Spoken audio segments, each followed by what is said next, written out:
Bagaimana sekarang kita memunculkan keyakinan kita kepada Allah, ini yang sedang kita bahas. Ya, yang kita bahas agar kita sampai pada titik ternyata, oh ya benarnya janji Allah itu benar dan Allah itu benar ada. Baik, kita masuk ayat 20-nya. Allah subhanahu wa ta'ala berfirman, saya bacakan, wa min ayatihi an khalaqakum min turabin thumma idza antum basharun tantashirun. Dan di antara tanda-tanda kekuasaannya, N-nya besar kata ganti Allah, ialah D-nya besar kata ganti Allah juga, dia menciptakan kamu dari tanah. Nabi Adam diciptakan dari tanah. Kemudian tiba-tiba kamu menjadi manusia yang berkembang biak. Ya, dalam sebuah riwayat Bukhari kata Nabi SAW, Allah menciptakan Nabi Adam dari tanah tembikar, tanah liat yang berwarna hitam, jadi kan. Lalu kemudian diciptakan Nabi Adam dari situ, dan Allah menciptakan malaikat dari cahaya, Allah menciptakan jin dari api. Ya, sebab iblis tidak mau sujud disebutkan dalam surah Al-Baqarah, dia mengatakan ana khairum min, aku lebih baik daripada dia. Khalaqtani min narin wa khalaqtahu min tin. Karena engkau ciptakan aku dari api sementara engkau ciptakan dia dari tanah. Ya, jadi di sini ada penyebutan tentang masalah iblis mengakui dia diciptakan dari api dan Adam dari tanah. Tapi ini cuma alasan saja untuk menolak beriman kepada Allah Subhanahu wa taala, karena dia sebenarnya mengharapkan iblis berharap dia bisa menjadi pemimpin di muka bumi. Karena jin sudah ada lebih dulu sebelum manusia. Kita ini Bapak Ibu sekalian makhluk terakhir di muka bumi ini. Ini semua burung-burung dengan populasinya, serangga, semua hewan-hewan, tumbuh-tumbuhan, air, api, udara, ini semua sudah ada sebelum kita, jauh sebelum kita. Manusia adalah makhluk terakhir. Makanya pada saat Nabi Adam AS diciptakan, iblis sudah ada. Iblis sudah ada, tapi iblis suruh sujud tidak mau. Malaikat sudah ada. Malaikat sujud, maka malaikat sujud. Dan sujudnya ini bukan sujud penyembahan, tapi sujud karena patuh kepada Allah Subhanahu wa ta'ala. Mirip dengan kenapa kita sujud menghadap Ka'bah. Ka'bah itu bangunan biasa. Ya, batu saja sama semen, dikasih kain gitu kan. Jadi bukan karena Ka'bahnya, bukan karena fisik, tapi karena ada perintah Allah Subhanahu wa ta'ala. Kalau perintah Allah sujud ke laut, kita sujud ke laut. Ke pohon, kita sujud ke pohon. Jadi memang karena ada perintah Allah Subhanahu wa ta'ala. Itulah sujudnya para malaikat kepada Adam alaihissalam. Nah, Allah menceritakan bahwasanya kalian diciptakan dari satu jiwa, yaitu Adam dari tanah. Kemudian Allah ciptakan dari Nabi Adam tulang rusuknya Hawa, istrinya. Lalu kemudian berkembang biaklah kita semua melalui sperma yang sudah Allah SWT ciptakan. Nah, seperti itu Allah menjelaskan. Jadi coba bayangkan dan fikirkan diri kalian sendiri. Teman-teman juga nanti kalau lagi ada waktu lowong, lagi di masjid duduk, lagi habis sholat baca, bisa membaca surah Al-Insan. Nah, surah Al-Insan ini tentang kita, gitu kan? Terutama di ayat pertama Allah SWT menjelaskan masalah itu. Hal ata 'alal insani hinu minad dahri lam yakun syai'an madhkura. Apakah manusia itu pernah duduk sejenak merenungkan bahwasanya dia dari sesuatu yang tidak pernah dikenal sebelumnya? Kita ini tidak ada urusannya. Di Madinah saya sempat singgung. Setiap laki-laki yang punya sperma, pada saat dia membuangkan spermanya, habis itu tidak diperlukan dibuang. Cebok buang di kamar mandi. Padahal itu semua manusia, bibit manusia. Dan teknologi sekarang membuktikan dari sperma itu bahkan dengan alat-alat tercanggih sekarang sudah bisa melihat ini jenis kelaminnya, laki-laki atau perempuan, ya, kemudian nanti warna rambutnya, warna kulitnya, warna matanya bisa dilihat semua dari komposisi yang ada di situ. Itu luar biasa. Gitu kan. Kemudian ayat selanjutnya, ayat 21 yang membuktikan Allah SWT juga ada sampai cipta ini, adalah Allah mengingatkan juga wa min ayatihi an khalaqalakum min anfusikum azwajan litaskunu ilaiha wa ja'ala bainakum mawaddatan wa rahmah inna fi dzalika laayatin liqaumin yatafakkarun. Dan di antara tanda-tanda kekuasaannya, buktinya Allah itu ada. Dan dia ialah dia menciptakan untukmu istri dari jenismu sendiri. Manusia sama manusia, jin sama jin, hewan sama hewan, gitu kan. Lalu kata Allah SWT, supaya kamu cenderung dan merasa tentram kepadanya. Yang sudah berumah tangga tahu. Ada rasa sayang di antara mereka, ada ketentraman jiwa di antara mereka. Selama memang mereka menjadikan Islam sebagai simbol kehidupannya, maka insya Allah akan selalu tentram. Kalau Bapak Ibu mau bahagia dalam rumah tangganya, maka simbol di atas kepala kita suami istri adalah Islam.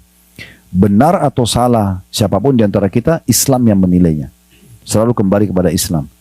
Jadi nanti yang benar memaafkan, yang salah minta maaf. Maka akan selalu ada yang Allah janjikan di sini, mawaddah warahmah. Ya, artinya kasih sayang dan juga ya rasa kasih dan sayang di antara kalian.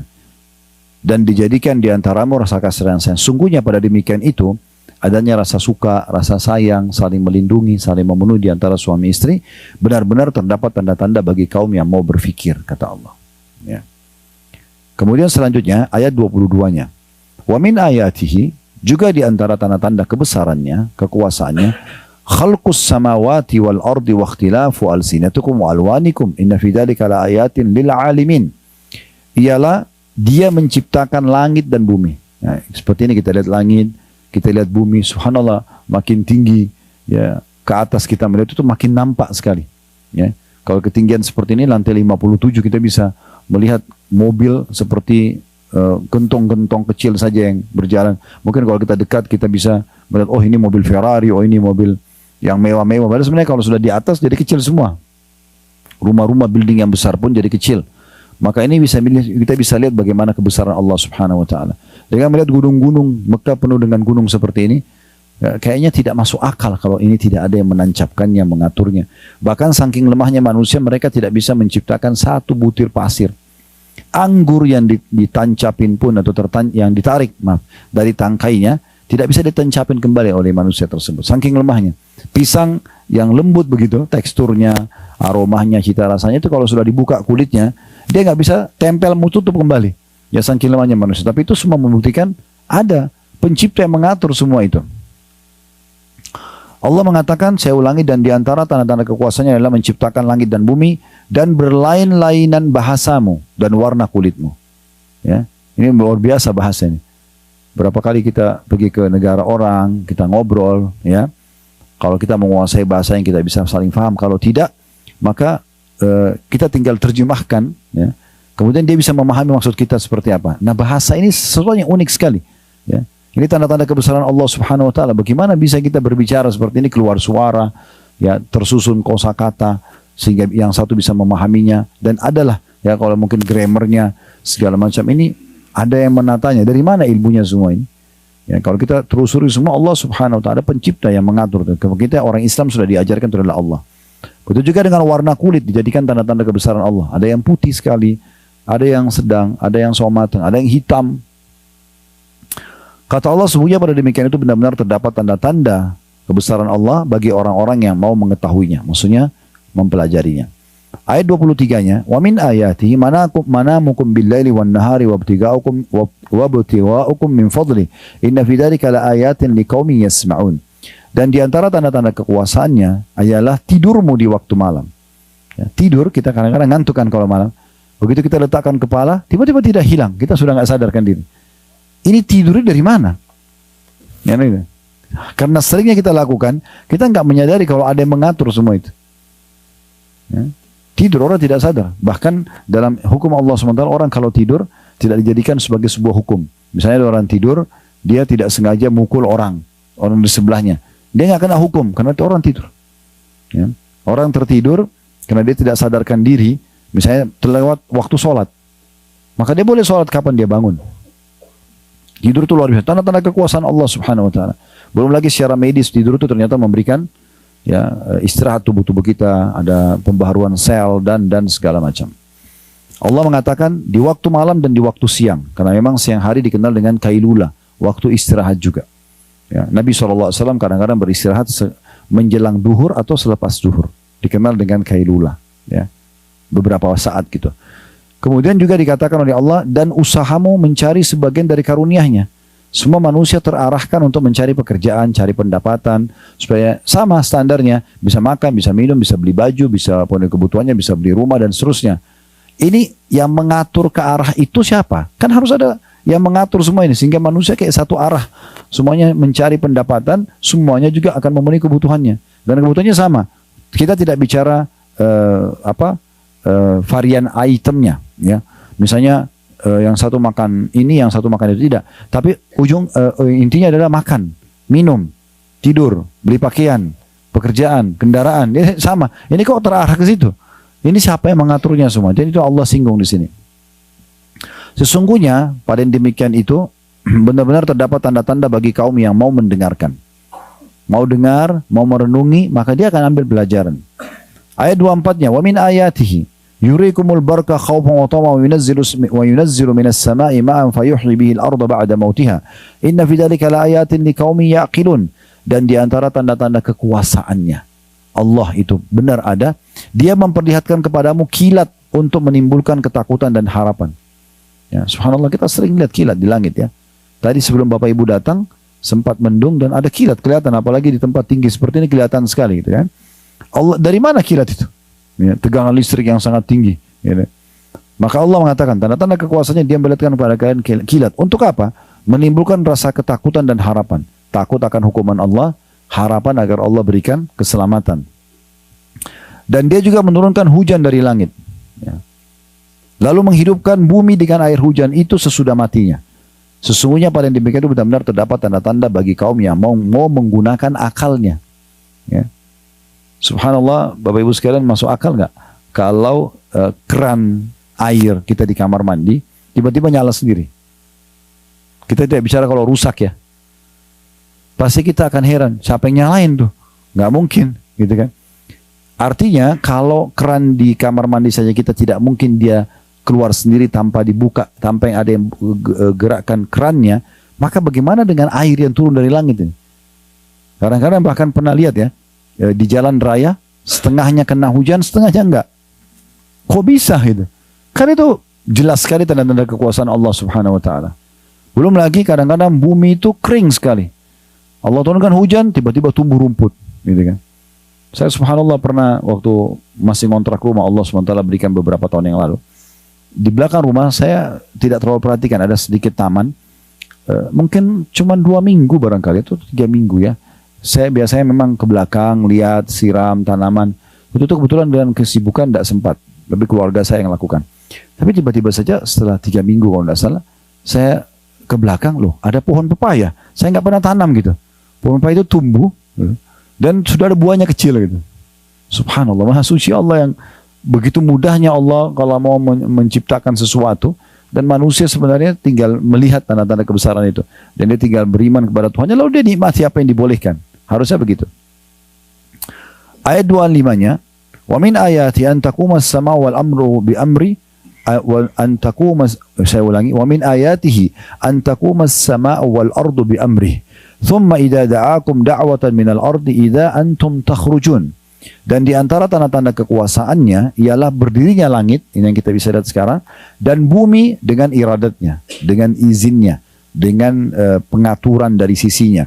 Kemudian apabila dia memanggil kamu sekali panggil dari bumi, nanti pada saat kita meninggal, dikubur semua di kuburan, maka pada saat itu Allah menyuruh kita bangkit dengan satu tiupan sangkakala, ya. Maka seketika itu kamu akan keluar dari kubur. Kemudian ayat 26-nya Allah mengatakan walahu man fis samawati wal ardi kullun lahu qanitun. Ketahuilah kepunyaan Allah lah siapa saja yang ada di langit dan di bumi, semuanya hanya kepadanya tunduk. Ya. Nah, dari sini ada satu rahasia penting teman-teman sekalian. Di saat Bapak Ibu menghadapi masalah apapun, maka ketahuilah masalah itu sebenarnya adalah teguran dari Allah tentang adanya masalah antara kita dengan Allah Subhanahu wa Ta'ala. Jadi Allah berikan teguran melalui makhluknya. Makanya sebagian salaf mengatakan, saya tahu saya punya dosa kepada Tuhan saya di saat saya lihat perubahan sikap pasangan saya, di saat ada perubahan di tunggangan saya, dan di saat ada tikus di rumah saya. Mereka saking pekanya, karena kalau tidak masalah sama Allah, harusnya janji Allah benar dong. Orang yang beriman beramal saleh tidak akan ada gangguan. Berarti kalau ada gangguan ada masalah nih. Dan masalahnya sebenarnya bukan pada pasangan kita, bukan masalah pada tunggangan kita, bukan masalah pada tikus yang di rumah kita, tapi ada masalah dengan Tuhan kita Allah Subhanahu wa Ta'ala. Sebagian ulama salaf, kalau mereka jalan di satu tempat lalu kecium bau busuk saja, mereka langsung istighfar, langsung introspeksi diri, karena Allah bisa buat bau busuk itu tidak sampai kepada dia, tapi Allah sampaikan sebagai peringatan agar dia tahu dia punya salah. Nah seperti itu. Sebagian mereka jalan kesentuh kakinya, kesentuh batu, keseleo misalnya, itu jadikan sebagai bahan introspeksi diri semuanya. Astagfirullah ya Allah kalau ada kesalahan. Dalam Al-Quran diceritakan bagaimana Nabi Daud alaihissalam lagi duduk di singgasananya di istana kerajaannya, tiba-tiba Allah jatuhkan bangkai. Dan langsung Nabi Daud dengan keimanannya lihat bangkai itu, ini kan tidak mungkin ada bangkai baunya busuk di depan matanya. Langsung dia sujud dan dia tidak mau angkat kepalanya sampai Allah SWT turunkan wahyu, sebenarnya itu cuma ujian yang datang kepada dia. Jadi itu yang dimaksud dengan poin ini. Jadi sebenarnya di ayat 26 ini teguran. Ayatnya pendek tapi teguran. Kalau semua yang di langit dan di bumi ini adalah milik Allah subhanahu wa ta'ala. Mau apapun tinggal minta sama Allah. Ya. Orang depan kita jahat pun Allah bisa ngubah dia menjadi orang baik. Karena Allah pemiliknya. Sederhana. Kita mau apapun tinggal minta sama Allah. Selama bukan apa yang Allah haramkan, Allah bisa berikan. Tidak ada yang mustahil. Ya, selama tidak bentrok dengan sunnatullah, peraturan Allah subhanahu wa ta'ala. Seperti misalnya Bapak Ibu nggak suka dengan malam lalu bilang, ya Allah hilangkan malam. Itu nggak mungkin. Itu sunnatullah. Peraturan Allah subhanahu wa ta'ala. Selama tidak bentrok dengan sunnatullah, tidak minta yang Allah haramkan, pasti dikasih. Kuasa Allah subhanahu wa ta'ala. Kadang-kadang ada orang, subhanallah, dia sangka buruk dengan Tuhannya. Kenapa? Karena ada permintaan dia 1 atau 2 belum dikasih. Dia lupa, sebenarnya terlalu banyak permintaan dia yang sudah Allah berikan. Terbukti misalnya. Bukanlah kita tiap hari lapar Bapak Ibu sekalian. Tiap hari kita haus. Tiap hari kita ngantuk. Tiap hari kita capek. Bukankah kita cuma mengatakan lapar, tiba-tiba ada pikiran kita untuk mencari makanan, dapat makanan dan akhirnya kita bisa makan. Terbukti sampai hari ini, puluhan tahun kita bisa hidup. Terpenuhi setiap hari makanan, terpenuhi setiap hari haus, ya, dahaga kita. Hanya dengan bilang haus, ada muncul ide untuk minum apa. Dan kita bisa dapatkan apa yang kita inginkan. Misal, capek kita bisa istirahat, sakit kita bisa berobat. Terbukti puluhan tahun kita berjalan seperti itu. Nah ini semua tanda-tanda kebesaran Allah subhanahu wa ta'ala yang harus kita jadikan sebagai bahan renungan kita. Saya ulangi ayat 26-nya, kata Allah, dan kepunyaannya lah siapa saja yang ada di langit dan di bumi, semua hanya tunduk kepadanya.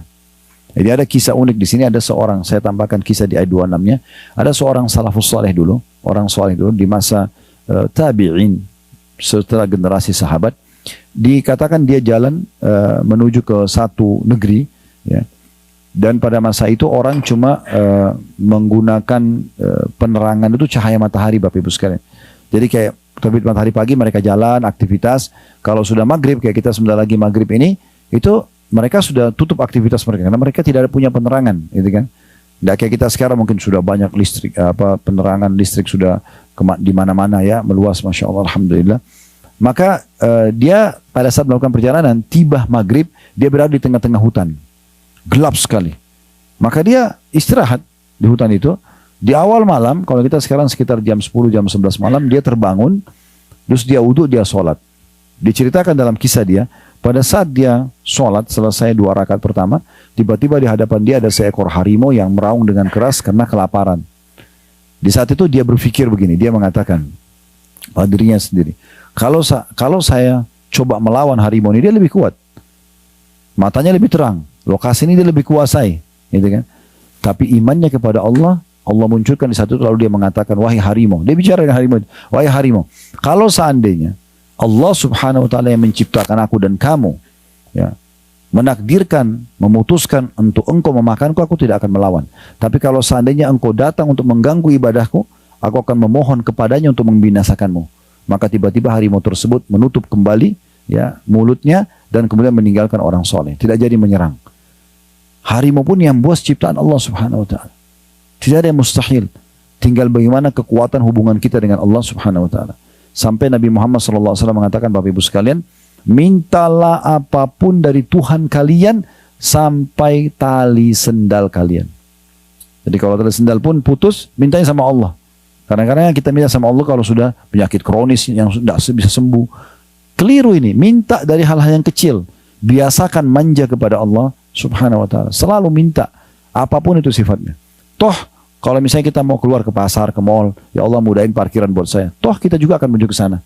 Tapi dengan minta seperti ini, Allah kasih dan juga kita dapat pahalanya. Hanya dengan minta sesuatu yang mungkin dianggap remeh oleh sebagian orang. Tapi Nabi SAW ajarkan kita agar selalu saja berhubungan baik dengan Allah subhanahu wa ta'ala. Makanya dalam syariat Allah, kita selalu disuruh berdoa sebelum aktivitas. Doa sebelum keluar rumah, doa sebelum tidur, doa sebelum makan, doa sebelum biologis, kan sebelum aktivitas. Agar kita melibatkan Tuhan kita Allah SWT dalam setiap aktivitas kita. Ayat 27-nya, وَهُوَ الَّذِي يَبْدَأُ الْخَلْقَ ثُمَّ يُعِيدُ وَهُوَ أَهْوَنُ عَلَيْهِ وَلَهُ الْمَثَلُ الْأَعْلَى فِي السَّمَاوَاتِ وَالْأَرْضِ وَهُوَ الْعَزِيزُ الْحَكِيمُ. Dan dialah yang telah menciptakan manusia dari permulaan, maksudnya dari tanah, dari Nabi Adam, kemudian mengembalikan atau menghidupkannya kembali nanti setelah kematian, dan menghidupkan kembali adalah lebih mudah baginya. Dan baginya lah sifat yang maha tinggi di langit dan di bumi, dan dia maha perkasa lagi maha bijaksana. Jadi sebagaimana Allah mudah menciptakan kita dari sperma dan sel telur, maka membangkitkan jauh lebih mudah daripada itu, kata Allah. Kalau bisa diciptakan maka tentu saja pasti bisa diciptakan atau dibangkitkan. Pernah ada satu orang di kota Mekah ini, ada satu tokoh Quraisy masih kafir. Waktu itu dia datang kepada Nabi Muhammad SAW dengan membawa tulang unta yang sudah lama mati, sudah tinggal tulang belulang. Tulangnya diambil, ditumbuk sama dia sampai hancur, tinggal debu. Lalu datang ke hadapan Nabi SAW dan dia lempar debu itu, debu tulang itu. Dia mengatakan, Man yuhyil idhama wa hiya ramim. Dijelaskan dalam surah Yasin.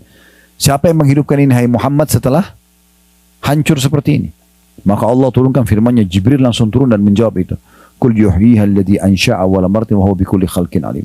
Jawab hai Muhammad, yang akan mengembalikan tulang ini kembali utuh, ya, yang telah menciptakannya pertama kali, dan dia maha mengetahui ciptaannya. Salah satu mukjizat yang diberikan oleh Allah Subhanahu wa taala kepada Nabi Ibrahim alaihissalam, beliau pernah pada saat minta, ya Allah, arini kaifa tuhyil mauta. Coba tunjukkan ya Allah bagaimana engkau menghidupkan yang sudah mati. Bagaimana engkau menghidupkan yang sudah mati. Maka Allah SWT menyuruh Nabi Ibrahim AS memilih dari 4 jenis burung-burung, hewan. Kemudian disembelih dan diacak potongan-potongan badannya. Lalu dibagi ke timur, ke barat, ke utara, ke selatan. Lalu kata Allah SWT, panggillah. Dipanggil datanglah dengan izin Allah.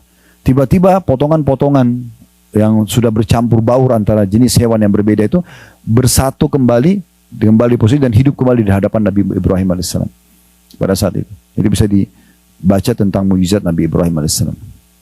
Baik, ayat 28-nya, Darabalakum mathalan min anfusikum hal lakum mimma malakat aymanukum min syuraka'a fima razaqnakum fa antum fihi sawa'un takhafunahum ka khifatikum anfusakum kadzalika nufassilul ayati liqaumin yaqilun. Dia Allah membuat perumpamaan untuk kamu dari dirimu sendiri supaya lebih yakin lagi.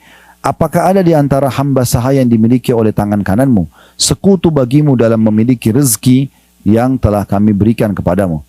Maka kamu sama dengan mereka dalam hak mempergunakan rezeki itu. Kamu takut kepada mereka sebagaimana kamu takut kepada dirimu sendiri. Demikianlah kami jelaskan ayat-ayat kami bagi kaum yang berakal. Jadi saya jelaskan, kan di masa dulu ada hamba sahaya ya. Setelah perang dunia terakhir itu sudah dihapuskan. Gak ada lagi hamba sahaya. Ya, tidak ada perbudakan. Ya, hamba sahaya ini budak. Nah Allah SWT menjelaskan di masa dulu, waktu masa ada perbudakan, orang bisa jual beli budak di pasar. Hampir seluruh dunia ini ada pasar budak. Bahkan di kota Madinah, di kota Mekah ini ada pasar budak. Bilal kan dulu di pasar budak Mekah. Dibeli oleh Umayyah bin Khalaf, dijadikan budaknya yang menaruh batu besar di dadanya, lalu dibebaskan oleh Abu Bakar kan. Itu masa perbudakan namanya. Memang ada masa perbudakan. Maka budak-budak ini tidak punya hak terhadap harta. Allah memberikan gambaran yang masih mengatakan ada sekutu-sekutu buat Allah.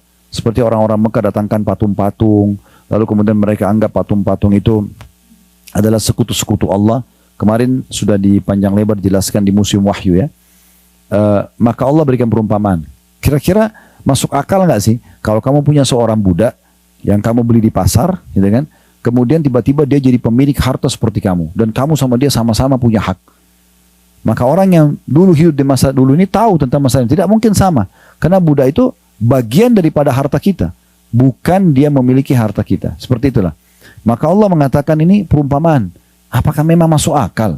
Aku yang ciptakan kamu, aku yang berikan kamu segala sesuatunya, lalu tiba-tiba kamu datangkan sekutu-sekutu dari patung, dari pohon, lalu kamu bilang ini sama dengan aku? Seakan-akan Allah bilang begitu. Bagaimana caranya? Apa haknya dia untuk disembah? Seperti sebagian orang pakai jimat, sembah patung, sembah pohon. Apa haknya makhluk-makhluk tersebut? Kita sama benda-benda itu sama sebagai makhluk. Kan gitu. Makanya Imam Nawawi rahimahullah mengatakan, sungguh aku heran melihat orang-orang yang meminta-minta pada kuburan. Padahal dalam kuburan itu adalah manusia seperti dia yang sudah jadi tulang belulang, tidak bisa berikan apa-apa. Kalau dia yakin pemilik kuburan itu, walaupun orang soleh, bisa memberikan manfaat, bagaimana dengan Tuhannya kuburan itu? Tuhannya manusia dalam kuburan itu, kenapa nggak minta langsung kepada Allah subhanahu wa ta'ala? Ayat 29-nya, balittaba'a alladhina zalamu ahwa'ahum bighairi ilm. Faman yahdi man adallallah wa ma lahum min nasirin. Tapi orang-orang yang zalim mengikuti hawa nafsu mereka tanpa ilmu pengetahuan. Maksudnya mereka datangkan sekutu-sekutu buat Allah atau meyakini ada Tuhan selain Allah. Maka siapakah yang akan menunjuki orang-orang yang telah disesatkan oleh Allah? Dan tiada bagi mereka seorang penolong pun. Artinya kalau mereka sudah mengambil keputusan seperti itu, berarti mereka sudah sesat. dan mereka tidak akan ada penolong lagi. Tidak ada yang bisa mengembalikan mereka mengenal Allah kecuali Allah itu sendiri bila Allah inginkan.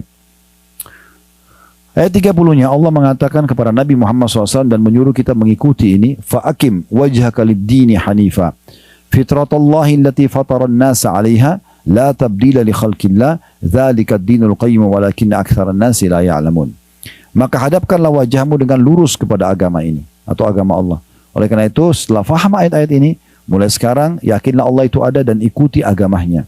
Ya, syariat yang diturunkan, semua yang dibolehkan nikmati, yang diperintahkan kerjakan, yang dilarang tinggalkan. Tetaplah di atas fitrah Allah itu yang telah menciptakan manusia menurut fitrah itu. Tidak ada perubahan pada fitrah Allah. Maksudnya agama yang sudah Allah bebankan pada manusia itu tidak akan berubah. Itulah agama yang lurus, tapi kebanyakan manusia tidak mengetahuinya. Saya ingatkan kembali, Allah hanya turunkan satu agama, tidak ada agama lain. Allah jelaskan dalam surah Al-Imran ayat 19, Inna dina innallahil Islam. Agama sisa Allah hanyalah Islam. Jadi Nabi Adam, Nabi Idris, Nabi Saleh, Shu'aib, semuanya Daud, Sulaiman, Isa, Musa, Muhammad, ini semua nabi-nabi, Ilyas, ya, Zakaria, Yahya, semua nabi-nabi ini alaihi wassalatu wassalam adalah agamanya Islam. Tidak ada agama lain. Jadi mereka agama satu saja, ya. Yang berbeda adalah hukum-hukum dan syariat yang di bawah. Kalau ada hukum yang memang Allah ubah, misalnya dengan datangnya Injil, maka hukum yang ada dalam Taurat terhapus dengan adanya Injil. Dengan datangnya Al-Quran, maka Al-Quran menghapus hukum Injil dan Taurat misalnya. Seperti itu iya. Tapi agama Nabi-Nabi semua sama, Islam. Makanya rukun iman kita yang 6 itu, iman kepada Allah, iman kepada para malaikat, iman kepada kitab-kitab, iman kepada semua rasul-rasul. Semua yang kita imani. Jadi kalau ada muslim mengatakan, oh Isa bukan nabi atau Musa bukan nabi, karena itu nabinya nabi orang Nasrani dan orang Yahudi. Ini bisa kafir dia. Gak boleh, kita wajib mengatakan bahwasanya mereka juga nabi-nabi Allah. Cuma kita dengan ilmu yang benar kita katakan Musa memang adalah utusan Allah dan kita mengatakan Isa juga utusan Allah dan Isa bukan anak Tuhan, ya, tapi dia adalah utusan Allah Subhanahu wa taala. Nah, seperti itu. Ayat 31-nya, munibina ilaihi wattaqu wa aqimus salata wa la takunu minal musyrikin. Dan kembalilah bertaubat kepadanya. Kalau selama ini kalian jauh dari Tuhan kalian, segera bertaubat, kembali kepadanya. Dan bertakwa kepadanya. Takwa ini maksudnya patuh dan tunduk. Serta dirikanlah sholat dan jangan kamu termasuk orang-orang yang mempersekutukan Allah.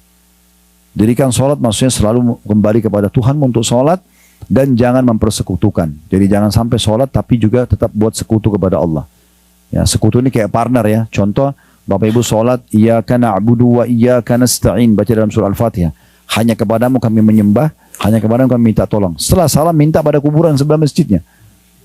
Loh, terus mana tadi perkataan kamu iyyaka hanya kepadamu, kenapa? Minta pada kuburan. Kuburan yang disunnahkan Nabi SAW adalah kita mendoakan mereka, bukan kita minta sesuatu pada mereka, kan gitu. Jadi ini bahaya sekali orang bisa terus dalam kesyirikan tapi dia tidak mengatakan. Atau pakai jimat misalnya, dia meyakini kalung yang dia digantung di badannya, batu kah, kayu kah, atau apa saja bisa memberikan manfaat atau mudarat pada dia. Ini bagaimana? Kata Nabi SAW, man allaka tamimatan faqad asyrak. Siapa yang menggantungkan jimat pada tubuhnya, dia telah berbuat kesyirikan. Seakan-akan menyekutukan Allah sama makhluknya. Tidak dibutuhkan semua itu. Ya, Nabi Muhammad SAW bahkan kalau mau berperang, Bapak Ibu sekalian, tidak pernah pakai jimat. Bahkan tidak pernah buatkan jimat sahabat. Saya ditulisin, suruh tempel di badannya, nggak pernah. Supaya dia kebal, nggak. Apa kata Nabi SAW? Kita sudah kemarin datang di lokasi perang Uhud. Mati mereka itu, berdarah-darah. Kata Nabi SAW, setiap kali mau lepas pasukan, kumu ila jannati rabbikum. Ayo berdiri kepada surga Tuhan kalian. Ayo mati sekarang. Gitu. Serahkan diri kalian kepada Allah. Begitu, tidak pernah Nabi suruh kebal. Lalu kenapa kita harus belajar ilmu kebal? Gitu kan? Gak ada urusannya. Kebanyakan orang sudah belajar ilmu kebal, begitu diruqyah kesurupan. Karena ada jinnya. Gitu kan? Iya. Ayat 32-nya, minal ladzina farraqu dinahum wa kanu syi'a kullu hizbin bima ladaihim farihun. Jadi tadi Allah sebutkan sebelumnya orang-orang yang menyekutukan Allah itu siapa? Yaitu orang-orang yang memecah belah agama mereka dan mereka menjadi beberapa golongan. Jadi orang-orang yang berbuat syirik itu nanti akan banyak perselisihan pendapat di antara mereka karena mereka tidak rujuk kepada wahyu. Tiap-tiap golongan merasa bangga dengan apa yang ada pada golongan mereka.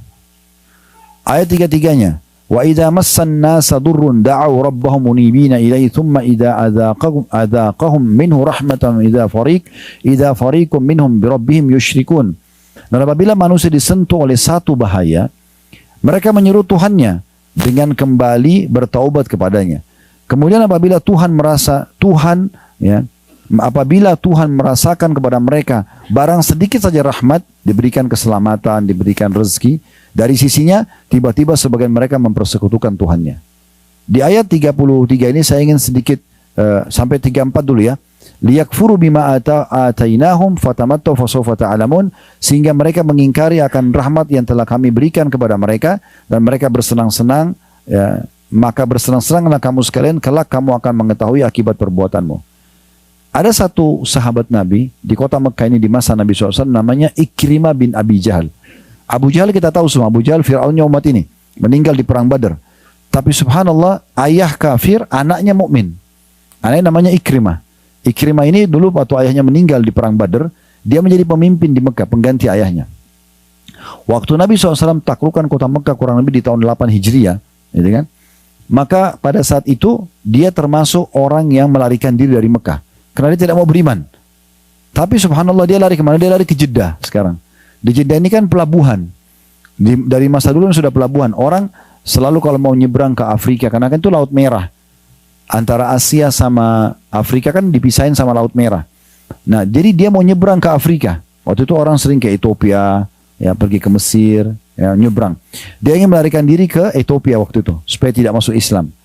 Di atas kapal, subhanallah, kuasa Allah, kapalnya dihantam oleh ombak. Dan di situ rata-rata yang di atas kapal orang-orang musyrik semua seperti dia, penyembah-penyembah berhala yang menyekutukan Allah. Yakin Ka'bah ini rumahnya Allah, tapi yang ciptakan langit Allah, tapi dia datangkan patung juga sebagai sekutunya Allah. Dianggap Tuhan-Tuhan lain gitu ya. Maka Ikrimah diperlihatkan oleh Allah SWT waktu kapal dihantam oleh ombak yang keras. Orang-orang di kapal itu pada minta-minta pada Tuhan mereka, patung itu. Tolong bantu kami, tolong bantu kami. Tapi ombak makin keras, maka mereka karena ketakutan, patungnya dilempar. Akhirnya mereka angkat tangan ke langit lalu minta, ya Allah selamatkan kami. Itu Ikrimah lihat sendiri. Maka Ikrimah pada saat itu dibuka oleh Allah SWT fikirannya, ya, hatinya. Dia berpikir, inilah yang didakwakan oleh Muhammad selama ini. Kita nggak boleh sembah berhala ini. Dan Allah perlihatkan depan mata, kalau patung-patung tidak bisa memberikan manfaat di saat bahaya sedang datang. Dan akhirnya mereka kembali kepada Allah juga. Maka dia kembali ke Mekah lalu dia beriman kepada Nabi SAW. Dan akhirnya mati syahid radhiyallahu anhu di salah satu peperangan muslimin. Gitu ya. Nah, ini Allah katakan, jadi mereka itu kalau ditimpakan bahaya, ya, sudah susah sekali, sudah mentok gak ada solusi, kembali kepada Allah. Kenapa gak dari awal kepada Allah? Kenapa harus selalu bergantung pada makhluk, bergantung pada jin, bergantung pada dukun gitu kan? Kenapa gak langsung kepada Allah? Ayat 35-nya, ayat 35, am anzalna alaihim sultanan fahuwa yatakallamu bima kanu bihi yusyrikun, atau apakah kami menurunkan kepada mereka keterangan, lalu keterangan itu menunjukkan kebenaran apa yang mereka persekutukan dengan Tuhan mereka. Maksudnya apakah mereka itu menyembah berhala, menyembah pohon, mengkultuskan sesuatu yang disamakan sama Allah? Apakah ada sultan, ada ilmu yang kami turunkan untuk itu, atau mereka ngarang-ngarang saja? Semua penyembah berhala ini cuma mengarang-ngarang. Di Ka'bah ini waktu Nabi SAW bebasin kota Mekah ada 360 patung. Patung ini mereka yang ukir matanya, mereka yang ukir hidungnya, mulutnya, mereka yang warnain, mereka yang kasih nama, mereka yang pikul diletakkan di situ, dan kalau rusak, retak, mereka yang tambal kembali. Dipanggil Tuhan. Makanya dikenal dengan masa jahiliyah. Gimana caranya patung yang tidak bisa ngomong dijadikan sebagai Tuhan gitu. Kemudian ayat 36-nya, wa idza azaqna an-nasa rahmatan farihu biha wa in tusibhum sayyi'atun bima qaddamat aydihim idahum yaqnatun. Dan apabila kami rasakan sesuatu rahmat kepada manusia, nikmat Allah berikan kesehatan, keturunan, pasangan, niscaya mereka gembira dengan rahmat itu. Dan apabila mereka ditimpa suatu musibah atau bahaya disebabkan kesalahan yang telah mereka kerjakan. Ini tadi saya bilang, jadi ujian itu datang biasanya memang karena kesalahan kita, introspeksi diri ya. Yang dikerjakan oleh tangan mereka sendiri, maka tiba-tiba mereka berputus asa. Ayat 37-nya, awalam yarau anna Allah yabsutu rizqa liman yasha'u wa yaqdir inna fi dzalika laayatin liqaumin yu'minun. Apakah mereka itu tidak memperhatikan bahwa sungguhnya Allah melapangkan rezeki bagi siapa yang dikehendakinya, dan dia pula yang menyempitkan rezeki itu. Sesungguhnya pada yang demikian itu benar-benar terdapat tanda-tanda kekuasaan Allah bagi kaum yang beriman. Artinya untuk apa minta ke patung-patung tersebut? Kenapa tidak minta kepada Allah langsung? Allah ini maha kaya. Allah yang menciptakan segala sesuatunya. Murnikan tauhid itu, seakan diberikan semua apa yang diinginkan. Ayat 38-nya. Fa'ati dzal qurba haqqan wal miskina wa ibnas sabil dzalika khairun lil ladzina yuriduna wajha Allah wa ulaika humul muflihun. Dan berikanlah kepada kerabat terdekat haknya. Maksudnya kalau ada harta, berikan kepada mereka juga. Demikian pula kepada fakir miskin dan orang-orang yang dalam perjalanan. Maksudnya orang lagi musafir, butuh bantuan, bantu mereka. Itulah yang lebih baik bagi orang-orang yang mencari keridhaan Allah, dan mereka itulah orang-orang yang beruntung. Maksudnya orang yang tahu di harta yang Allah berikan kepada mereka ada hak orang lain. Ayat 39-nya, "Wa ma ataitum min riban liyarbu fi wa ma ataitum min riban liyarbu fi amwalin nasi fala yarbu 'indallah. Wa ma ataitum min zakatin turiduna wajha Allah fa ulaika humul mudha'ifun." Dan sesuatu riba atau tambahan yang kamu berikan agar dia bertambah pada harta manusia, maka riba itu tidak bertambah di sisi Allah. Dan apa yang kamu berikan berupa zakat yang kamu maksudkan untuk mencapai keridhaan Allah, maka yang berbuat demikian itulah orang-orang yang melipat gandakan pahalanya. Maksudnya kalau seandainya orang mau dapat rezeki yang luas, berikan karena Allah, sedekahkan karena Allah, bantu orang miskin karena Allah. Allah akan balas itu. Tapi kalau orang sengaja riba, dia pinjamkan uang lalu dia minta hasil dari situ, maka itu tidak akan bertambah. Ya. Kemudian ayat 40-nya, Allahul ladzi khalaqakum thumma razaqakum thumma yumitukum thumma yuhyikum hal min syurakaikum man yaf'alu min dzalikum min syai' subhanahu wa ta'ala amma yusyrikun. Allah lah yang menciptakan kamu, kemudian memberimu rezeki, makanan, minuman, udara, air dan seterusnya yang bisa membuat roda kehidupan ini berjalan, kemudian mematikanmu, kemudian menghidupkanmu lagi kembali setelah kematian, hari kebangkitan nanti. Adakah di antara yang kamu sekutukan dengan Allah yang dapat berbuat sesuatu yang demikian itu? Patungkah, jinkah? Ada yang bisa buat itu? Tentu jawabannya tidak ada ya. Maha suci dia atau Allah yang maha tinggi dari apa yang mereka persekutukan. Ayat 41-nya, "Dhahara al-fasadu fil barri wal bahri bima kasabat aydin nasi liyudhikahum ba'da alladhi amilu la'allam yarji'un." Dan telah nampak kerusakan di darat dan di lautan, maksudnya dosa-dosa yang dilakukan, pelanggaran kepada Sang Pencipta Allah, disebabkan karena perbuatan tangan manusia. Supaya Allah merasakan kepada mereka sebagian dari akibat perbuatan mereka, agar mereka kembali ke jalan yang benar. Setiap orang berbuat salah, Allah datangkan hukumannya, tegurannya. Ya, teguran ini tadi saya bilang bisa perubahan sikap pasangan, bisa perubahan sikap anak, bisa masalah di pekerjaan, bisa macam-macam cobaannya, supaya kembali ke jalan yang benar. Kalau orang-orang yang tidak mengenal Allah, bukan orang-orang muslim, mereka kalau ada masalah, mereka makin mabuk, mereka makin jauh dari Allah. Kalau kita dipandu tidak, ada masalah segera kembali kepada Allah SWT. Allah sengaja datangkan untuk kita kembali kepadanya. Sekarang saatnya wudu, sholat, taubat, tinggalkan semua kesalahan, maka akan baik semuanya kembali. Ayat 42-nya, Allah mengajak kita untuk berjalan di muka bumi melihat akibat orang-orang yang sudah dibinasakan oleh Allah, supaya jangan kita terjerumus pada hukuman yang sama. Qul siru fil ardi fanzuru kaifa kana akibatul ladzina min qabl kana aktsaruhum musyrikin. Katakanlah hai Muhammad kepada umat manusia, terutama umatmu, adakanlah perjalanan di muka bumi dan perhatikanlah bagaimana kesudahan orang-orang yang terdahulu. Maksudnya orang yang membangkang seperti Fir'aun di Mesir, Namrud di Babilonia, gitu kan. Kemudian ada tadi waktu di Madinah saya jelaskan 4 jam dari Madinah, namanya Madain Soleh, ya, kotanya Nabi Soleh, kaum Tsamud yang Allah binasakan. Allah suruh lihat itu. Ya, kebanyakan mereka itu Allah binasakan karena mempersekutukan Allah dengan sesuatu.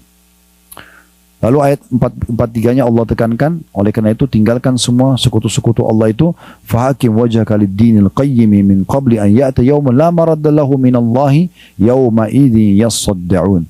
Oleh karena itu hadapkanlah wajahmu kepada agama yang lurus atau Islam.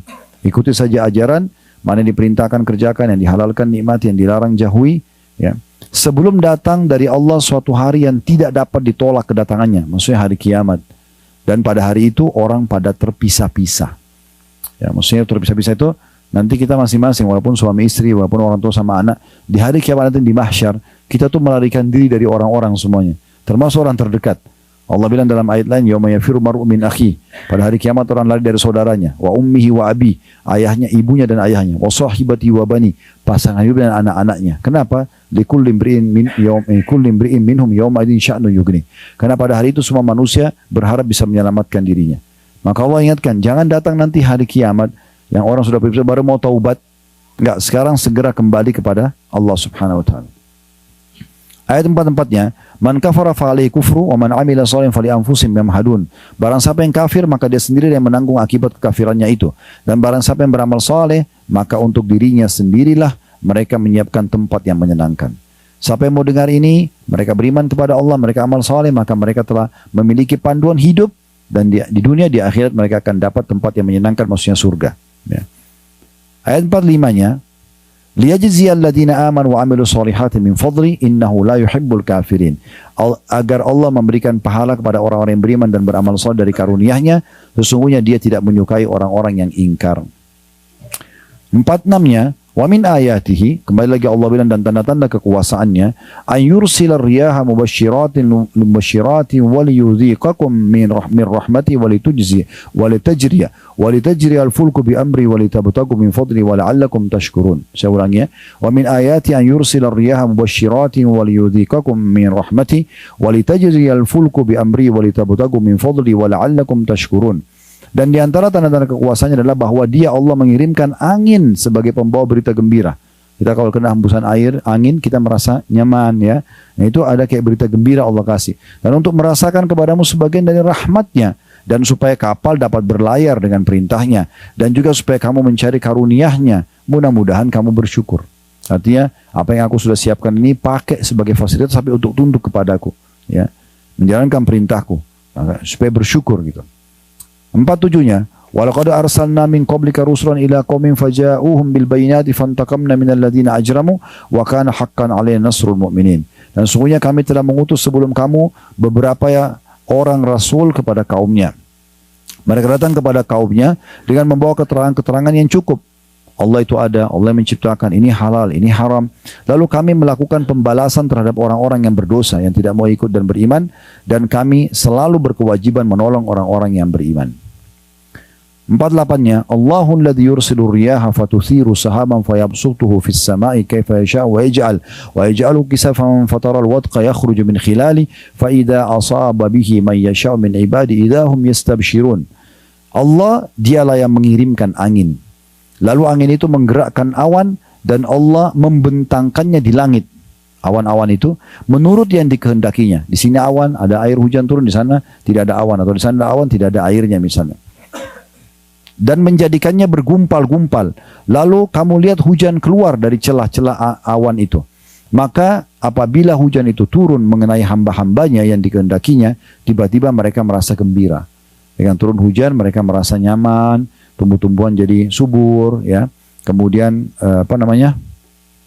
orang-orang juga merasa bahagia karena bisa ada air, bisa mandi, bisa banyak hal yang dilakukan. Termasuk air mineral yang kita minum semua itu dari air sehingga keluarlah sumber mata air gitu.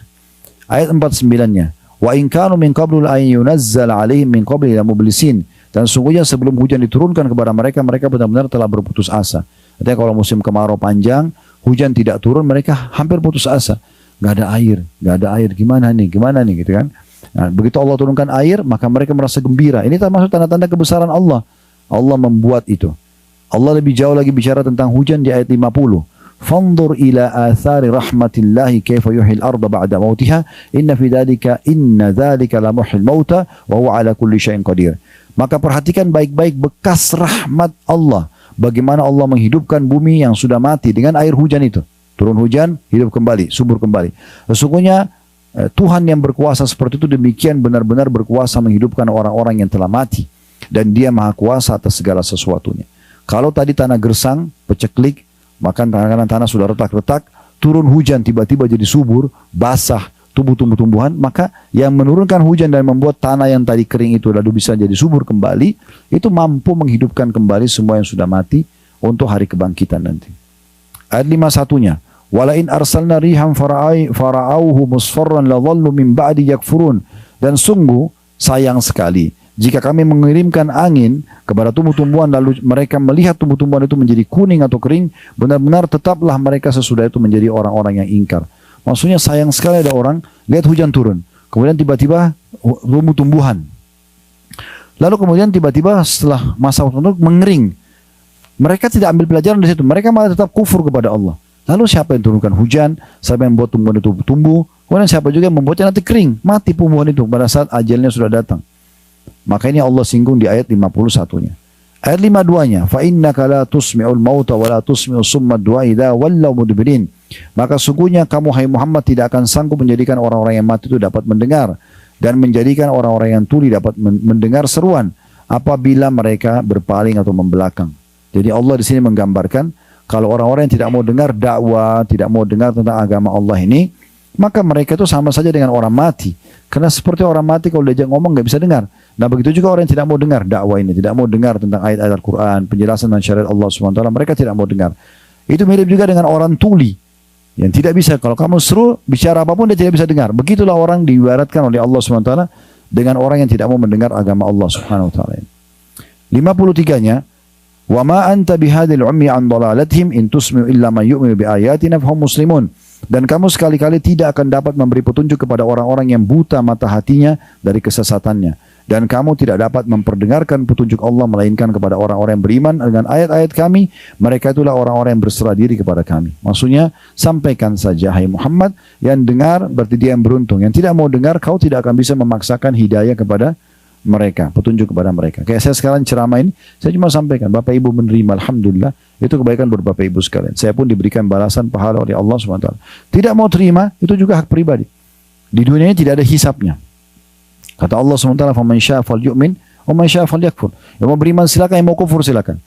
Tapi nanti akan ada akibatnya di akhirat. Kata para ulama, sampai nanti ahli neraka pada saat masuk di neraka, mereka masuk neraka dengan mengakui keadilan Allah.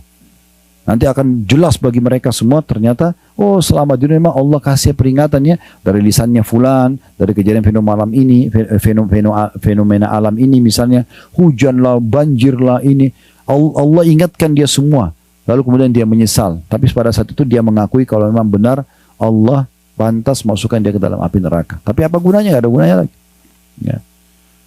54-nya, Allahul ladzi khalaqakum min dha'fin thumma ja'ala min ba'di dha'fin quwwatan thumma ja'ala min ba'di quwwatin dha'fan wa syaiba yakhluqu ma yasha' wa huwal alimul qadir. Ini Allah kembali menceritakan tentang prosesi manusia. Kita semua alami ini ya. Allah dialah ya. Di situ koma supaya menjelaskan Allah itu siapa? Allah koma dialah yang menciptakan kamu dari keadaan lemah, bayi waktu lahir lemah. Ya, semua harus butuh ibunya. Kemudian dia menjadikan kamu sudah keadaan lemah itu menjadi kuat.